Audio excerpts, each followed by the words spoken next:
Kitab Penawar bagi Hati, muka surat 21, baris yang ke-6, baris yang ke-6 daripada atas, baris yang ke-6 daripada atas.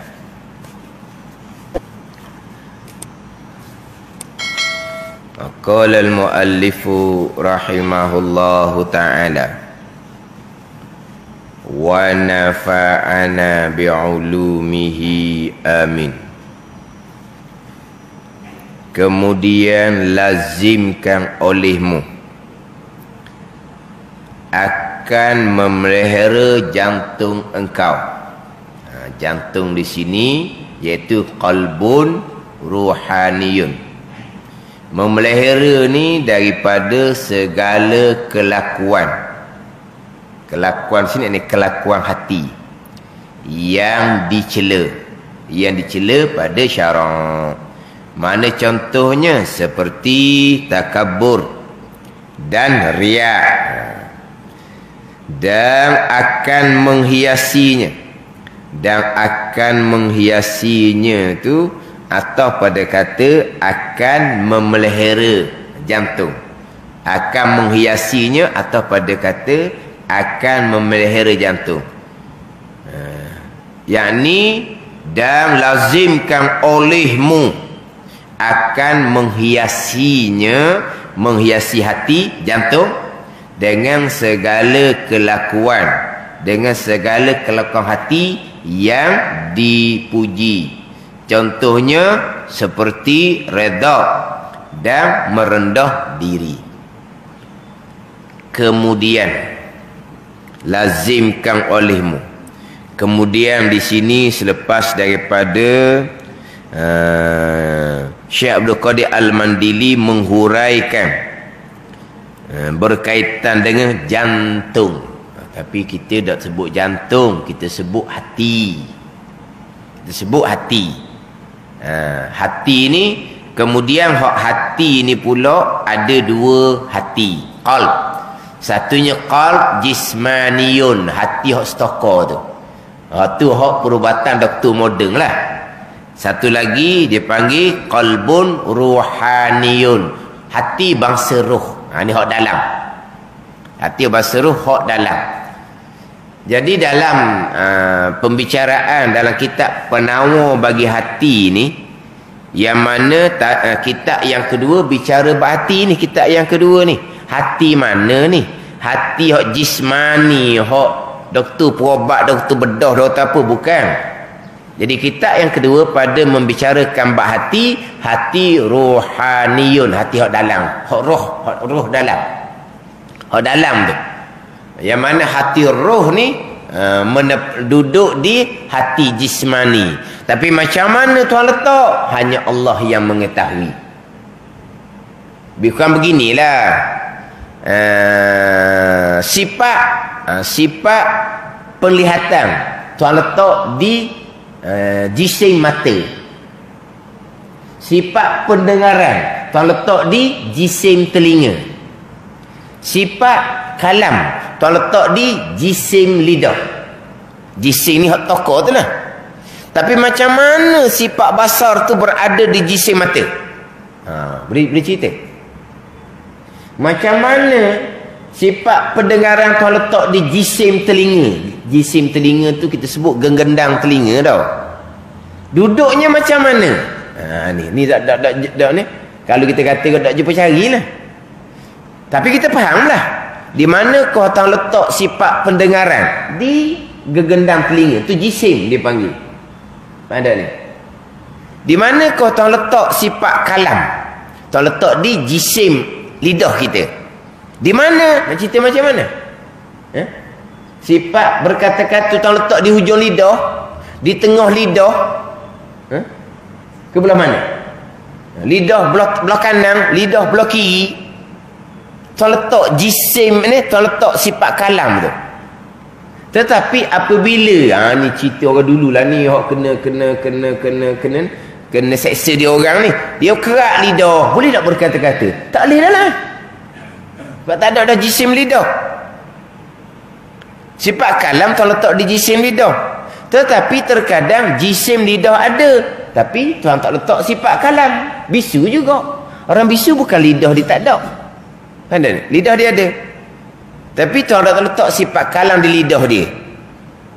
Jadi dia pun bisu. Jadi makna Tuhan letak sifat kalam di lidah. Macam mana menempati sifat kalam lidah? Ada nak cerita Tapi kalau kita kata di mana Tuhan letak sifat kalam? Di lidah. Sebagian menempati hati rohani di hati jismani. Macam mana? Hanya Allah yang mengetahui. Kemudian dalam kitab yang kedua pada bicara hati-hati ni, hati rohani ni lah. Hati bangsa roh ni. Lepas diperjelaskan berkaitan dengan kitab yang kedua pada membicarakan hati rohani. Kemudian lazim olehmu. Ini susunan dia. Kita dahulu selesai dah kitab yang pertama pada membicarakan anggota zahir, bahagian pekah, mata, telinga, lidah, perut, kemaluan, tangan dan kaki. Selesai, nak masuk pada bicara bab hati rohani. Bicara bab hati, sebab bicara bab hati lah maudhu' ataupun agenda ataupun kandungan pembicaraan ilmu tasawuf adalah pembicaraan berkaitan dengan sifat-sifat yang datang ke atas hati. Ni nak bicara bab ilmu tasawuf dah ni. Tapi hati mana tu? Hati ruhani. Ketahui olehmu. Kemudian lazimkan olehmu. Lazim ni apa? Lazima yalzamu. Lazim ni kalau kita kata mesti ataupun wajib. Tetap. Dia mesti, wajib, tetap ni sama je lah. Ke faham mana? Wajib, mesti, tetap dah. Sama makna dia. Bukan lazim. Kita ni lazim ni kadang-kadang pergi kepada maksud kerap kali. Kan gitu? Melazimi. Itu kadang-kadang dengan makna mengulangi dah. Kerap kali. Tak, bukan lazim makna tu. Lazim dengan makna wajib ataupun kita letak makna mesti ataupun dengan makna sabata, tetap. Itu makna lazim. Kemudian lazimkan olehmu, makna mesti akan memelihara jantung engkau. Jantung ni qalbun ruhaniyun. Memelihara daripada segala kelakuan yang dicela, kelakuan hati yang dicela pada syarak. Dia contohnya seperti takabur dan riak. Ni contoh sifat kecelaan dalam kitab yang kedua. Kitab Penuh Bagi Hati ni didatangkan 10 sifat kecelaan, tapi didatangkan contoh 2. Dia biasa kitab 3 lah hok akan dijadikan sebagai contoh. 2-3 ni lah. Ni takabur, hasad, riak. Ni biasa. Riak, hasad, takabur. Dia 3 tu biasanya. Ni dia mari takabur dan riak. Sebab apa? Sebab 3 ni lah di antara sifat kecelaan yang paling besar. Sifat kecelaan yang paling besar. Mari daripada takabur, riak dan juga hasad. Ada. Contoh, sifat ghadab. Sifat pemarah. Dia terkadang sifat ghadab ni mari daripada kesombongan kita. Orang sombong lah hak bersifat dengan sifat ghadab. Sebab tu besar bicara sombong. Dia kalau contoh sombong, riak dan juga hasad. 3 tu. Di antara sebesar-besar maksiat batin. Kalau takabur kita faham lah takabur ni. Takabur ni sifat azazil. Takabur sifat azazil. Tu kita maklum tu. Letak contoh sifat kecelaan takabur dalam molek lalu dah. Sebab apa? Sebab itulah hak sifat azazil. Daripada sombong ni pergi kepada hasad. Sombong pergi pada hasad.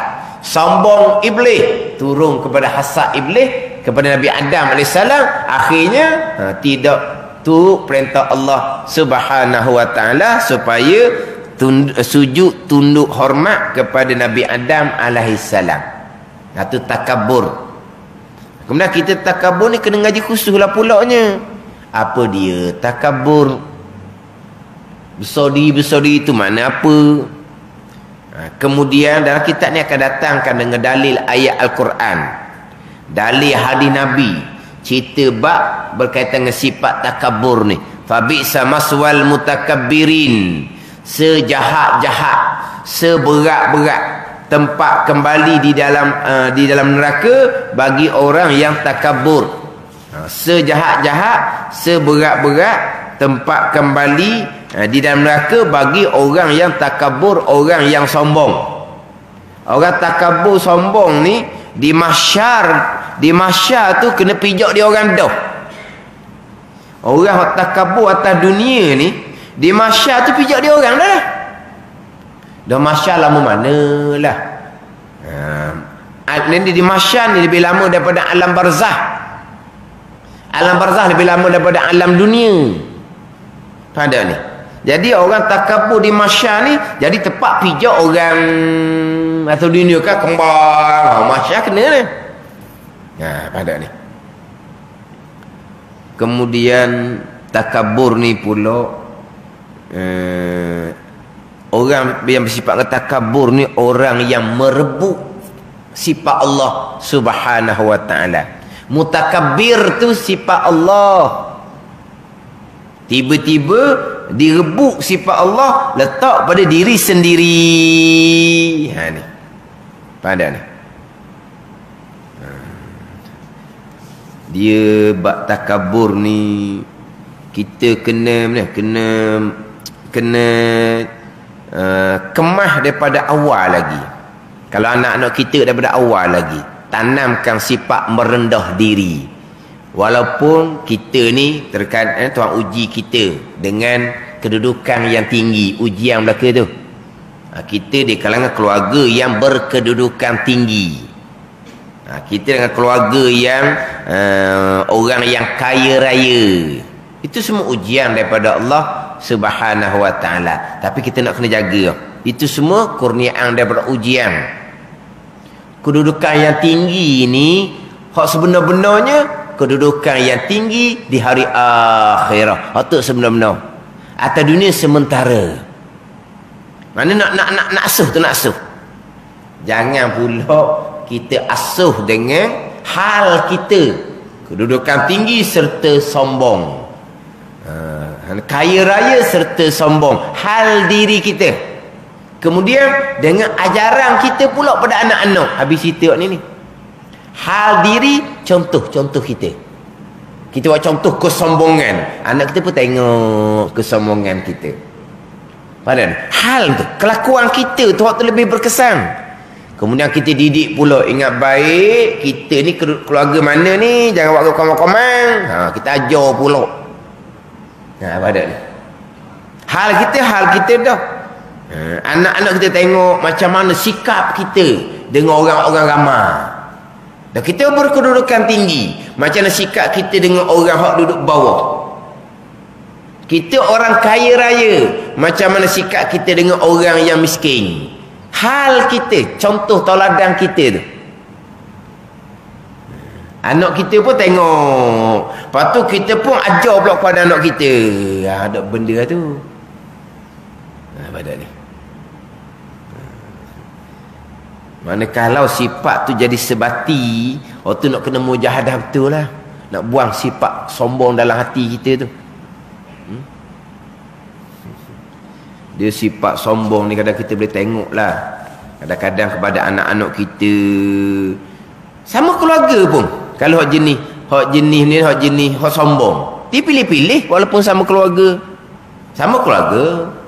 Sama-sama sepupu sepapang belaka. Sama je. Tapi dia pilih. Hak ni hak mari bandar. Hak ni hak mari kapung. Hak ni keluarga hak senang. Hak ni mari hak ni nak minta pinjam duit ni. Hak ni pula berpelajaran tinggi. Hak ni sekolah tak lulus. Dia beza dah. Ada ni.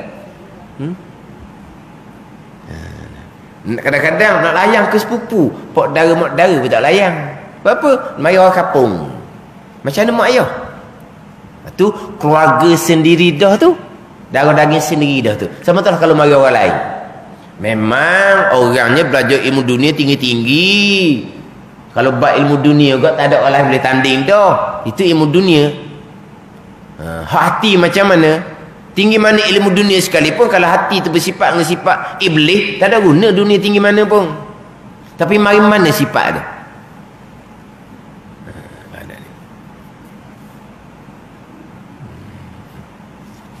Itu atas didikan kita lah pula. Nampak hak ni seorang ni nampak nyombong, nampak kita kena tegah. Jangan.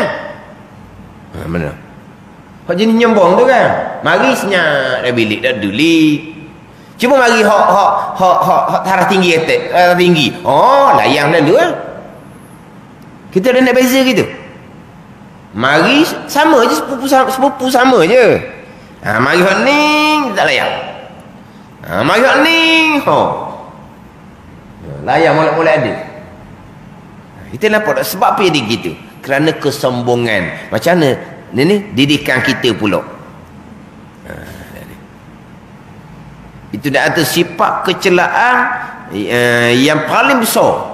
Takabur, riak, hasad.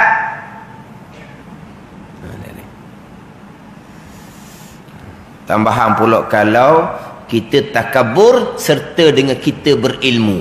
Tu lagi berat. Takabur orang jahil berat dah. Jahil ni jahil ilmu agama. Tapi kalau kita takabur serta kita berilmu agama. Sebab apa jadi gitu? Sebab kita belajar, kita tidak memulai dalam belajar kita dengan adab yang pertama. Kita belajar ni dalam kitab Syairus Salikin didatangkan 7 adab. Syairus Salikin karangan Syekh Abdul Samad Al-Falimbani, sama dengan kitab Hidayatus Salikin saya sebut tadi. Adab yang pertama kita belajar agama ni, kita kena buang sifat kecelaan kita. Sifat takabur kena buang. Kita dalam permulaan belajar. Tapi kalau permulaan belajar kita tak buang sifat takabur, ilmu kita kau banyak, kau takabur pula kitanya. Tu lagi berat. Bukan kata orang jahil ilmu agama takabur ringan, bukan. Itu sekeji-keji seberat-berat sifat kecelaan. Tapi kalau orang berilmu agama pula, hak tu lagi berat. Sifat takabur, sombong, tolak kebenaran. Dia takabur ni man batal hak, orang yang tolak kebenaran. Warahmatan nas, dia menghina manusia. Macam Azazil lah. Bila Tuhan perjelaskan apakah hikmah dijadikan Nabi Adam AS, kenapakah Azazil perlu tunduk hormat pada Nabi Adam AS, tapi iblis tetap tolak kebenaran yang datang daripada Allah Subhanahu Wa Taala, serta dia menghina Nabi Adam AS. Nabi Adam kau jadikan daripada tanah. Dia tolak kebenaran, dia menghina Nabi Adam yang dijadikan daripada tanah. Wa khalaqtahu min tin, kau jadikan Nabi Adam tu daripada tanah. Sama lah kitanya. Orang cerita benda sebenar, kita tolak. Siapa dia? Ngaji bila dia? Ngaji banyak mana dia? Tolak kebenaran satu hal dah. Dia menghina orang pula. Atau Azazil lah. Ada. Kemudian takabur ni pula, ada juga takabur yang dibenarkan pada syarak. Tu kena ngaji molek lah pula tu. Ada pula takabur yang dibenarkan pada syarak. Dalam kitab dari kitab Penang Bagi Hati ni, dia akan bicara satu-satu secara detail. Satu-satu sifat kecelaan dan satu-satu sifat kepujian. Kita ngaji sesuai. Kita bukan hanya belajar sifat takabur, sifat hasad, sifat riak. Itu perkataan. Kita nak kena detail satu-satu biar nak ada ilmu. Bukan setakat kata taubah, khauf, zuhud, syukur, sabar, tawakul, redha. Tu sebut perkataan. Kena ngaji satu-satu. Itu fardu ain kepada kita. Jangan setakat saya ceramah dah sebut dah bab takabur. Dah fardu ain lagi ke? Saya ceramah ni. Saya ceramah dah sebut perkataan riya. Saya ceramah dah sebut perkataan sabar. Sebut perkataan redha. Tak fardu ain lagi ke? Fardu ain bukan ceramah sebut perkataan. Kena ajar satu-satu sifat tu. Apa di sifat takabur? Apa di sifat riya? Panjanglah kita pernah bagi hati ni. Macam mana nak menghilangkan sifat takabur? Macam mana nak menghilangkan sifat riya? Dia ajar cara macam nak menghilangkan. Hotel fardu ain bukan sebut perkataan. Macam ginilah, semayang kena jaga syarat dan rukun. Semayang kena jaga syarat dan rukun. Cerita gitu padang ke? Kena ajar, kena belajar. Syaratnya apa? Rukunnya apa? Tu fardu ain. Kita kena berakidah dengan akidah Ahlussunnah wal Jamaah. Jangan berakidah dengan akidah Mu'tazilah. Pastikan kita akidah Ahlussunnah wal Jamaah. Ceramah saja tak jadi. Apa dia akidah Ahlussunnah wal Jamaah? Tu fardu ain. Ada ni. Fardu ain bukan bilang sifat-sifat, bukan. Kita kena belajar satu-satu. Takaburnya apa? Dan riaknya apa? Riak ni kita terjemah dia menunjuk-nunjuk. Tu terjemah. Dia riak ni kita buat amal bukan kerana Allah. Itu dia panggil riak. Kita buat amal bukan kerana Allah. Dia panggil riak. Ada ni. Kalau hasad pula, cita di hati, hilang nikmat yang ada pada orang lain. Tu hasad. Cita di hati supaya orang lain ni Tuhan timpakan bala. Tu hasad. Mana ni? Dia tengok ni orang tu maju je, cita di hati, kenang di hati. Kalau Tuhan tarik kemajuan dia tu, biar dia jatuh, biar dia guling, biar dia lingkup. Lingkuplah orang tu nak kawit ni kan. Lingkuplah dianya. Keluarlah mulut. Lama dah aku tunggu. Tak apa lama tunggu. Ada ni. Dah lama kena naik, maju. Kena kawit lingkup. Lama dah aku nanti. Hasad duduk dalam. Tapi akan terkeluar. Dia menanti. Supaya nikmat di kawan tu, di orang lain tu Tuhan tarik. Itu panggil hasad. Mana ni? Dia panjang dia cerita bahasa. Itu fardu ain belaka tu. Itu contoh kelakuan dicela pada syarak. Yang pertama, memelihara hati daripada kelakuan dicela. Dan akan menghiasinya. Menghiasi hati, jantung tu lah, dengan segala kelakuan yang dipuji. Sifat hati yang dipuji. Dia dua. Tahliyah. Kena bersih, kena pelihara hati daripada sifat kecelaan dan menghiasi hati, pakar hati dengan sifat kepujian. Tahliyah istilah dia. Sebab tu dalam kitab Panduan Bagi Hati ni, kitab yang kedua pada membicarakan 10 sifat kecelaan yang wajib kita pelihara daripada hati, disusuli dengan 10 sifat kepujian yang wajib kita hiasi kepada hati kita. Ini dua. Dalam kitab Penawar Bagi Hati. Mana kelakuan dipuji pada syarak seperti sabar. Sabar. Apa dia sabar? Takrif pang sabar. Macam nak menghasilkan sifat sabar. Sabar ni kalau kita ikat. Di sabar ni sama rabat, ikat. Kalau kita cakap kapung sabar ni, sabar ni, faham tak? Kalau kita kata senapah, tu sabar. Senapah. Tapi maksud senapah ni bukan sabar senapah, bukan. Cuma waktu kita kata senapah ni, sebab apa? Sebab di permulaan tu kita mudah cabut kesabaran. Di permulaan tu kita boleh senapah, insya-Allah ke depan kita akan jadi mudah nak mudah nak sabar, mudah nak tahan. Betul kita senapah. Bukan senapah sabar lepas tu tumbuh bukan. Jangan salah faham ni. Senapah sabar sekejap, lepas tu tumbuh. Bukan gitu. Sebab apa? Sebab dia sabar yang sebenar-benar adalah Nabi kata as-sabru inda sadmatil ula. Sabar adalah pada permulaan tu. Pada permulaan tu. Kalau boleh sabar saat tu, itulah sabar yang sebenar-benar. Kalau kemudian orang pujuk, sabar ya haji. sabar mu aji, mula-mula keling. Oh, tak kena ke dia, kena ke dia. Oh, kena ke orang sedap, sabar. Kalau kena ke kamu kan ni? Kena pujuk-pujuk, akhirnya tenang. Oh, tak apalah. Mana apa ni? Lambat. Lambat. Sabar tu nak mari tu lambat. Mula-mula marah orang dulu. Hak sabar sebenar inda sadmatil ula, pada mula-mula diuji. Betul tu kita kata, senapah. Makna di mula-mula tu kita boleh boleh kontrol, boleh ikat, boleh kawal. Maka hak kod depan tu jadi mudah. Itu sabar.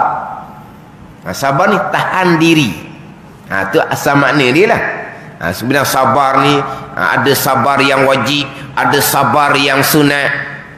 Dia banyak pula bicara. Sabar yang wajibnya mana, sabar yang sunatnya mana, sabar pula ada berapa peringkat. Sabar atas mengerjakan ketaatan, sabar atas meninggalkan maksiat, sabar atas musibah ujian daripada Allah Subhanahu wa taala. Dia ada peringkat sabar. Pandai ni. Dan ada sabar yang disunatkan. Mana sabar yang disunatkan? Sabar atas mengerjakan ketaatan sunat. Sunatlah sabar tu.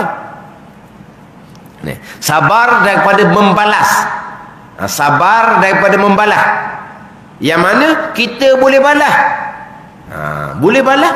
Tapi balas yang seumpama. Boleh balas. Bukan kata syarat melarang balas. Mana kita sabar jangan balas. Itu sabar yang sunat. Bukan sabar yang wajib. Cuma dalam kita balas tu, kita wajib sabar. Wajib sabar mana? Jangan balas melebihi apa yang dilakukan. Dia duduk situ. Dalam kita balas, dia ada sabar yang wajib. Jangan kita balas lebih. Seumpama. Seumpama syarat. Tak ni. Hak tuan kata iza tada alaikum fa'tadu alaihi bimithli ma tada alaikum. Bila orang apabila melampau atas engkau, maka balaslah engkau dengan seumpama hak mereka melampaukan atas engkau. Boleh balas seumpama. Bodoh mu ni, mung bodoh. Sabar. Dah apa kita balas? Balas seumpama lah. Bodoh mu bodoh cabut bengong. Bengong salah dah tu. Bengong tu salah dah. Lebih dah. Dia kata bodoh sudahlah. Kawan tu kata bodoh, mu bodoh cabut bengong ni. Tidak sabar orang gitu. Balas boleh, tapi balas yang seumpama. Tapi kalau kita tak balas, lagi baik. Hak baik lagi ni idfa' billati hiya ahsan. Dia kata kita bodoh, kita puji dia, kamu orang cerdik. Puji dia.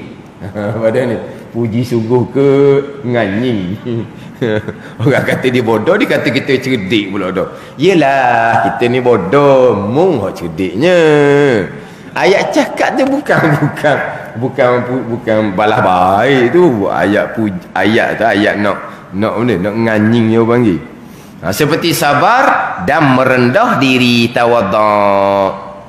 Itu sifat kepujian, kelakuan yang dipuji pada syarak. Kenapa kau lazim olehmu ni pelihara hati daripada kelakuan dicela, menghiasi hati dengan kelakuan yang dipuji? Kerana beberapa perkara, kerana beberapa sebab. Pertama, kerana firman Allah Ta'ala, wallahu ya'lamu ma fi qulubikum. Wallahu a'lam. Bismillahirrahmanirrahim. Alhamdulillahi rabbil alamin, wassalatu wassalamu ala sayyidil mursalin wa ala alihi wa sahbihi ajma'in. Allahumma ftah alaina futuhal arifin. Allahumma allimna ilma akdamin wa fahimna famas sabiqin warzuqna ruqat talibin. Allahumma zidna ilma wa alhiqna bis salihin. Wa sallallahu ala sayyidina Muhammadin wa ala alihi wa sahbihi wa sallam. Walhamdulillah.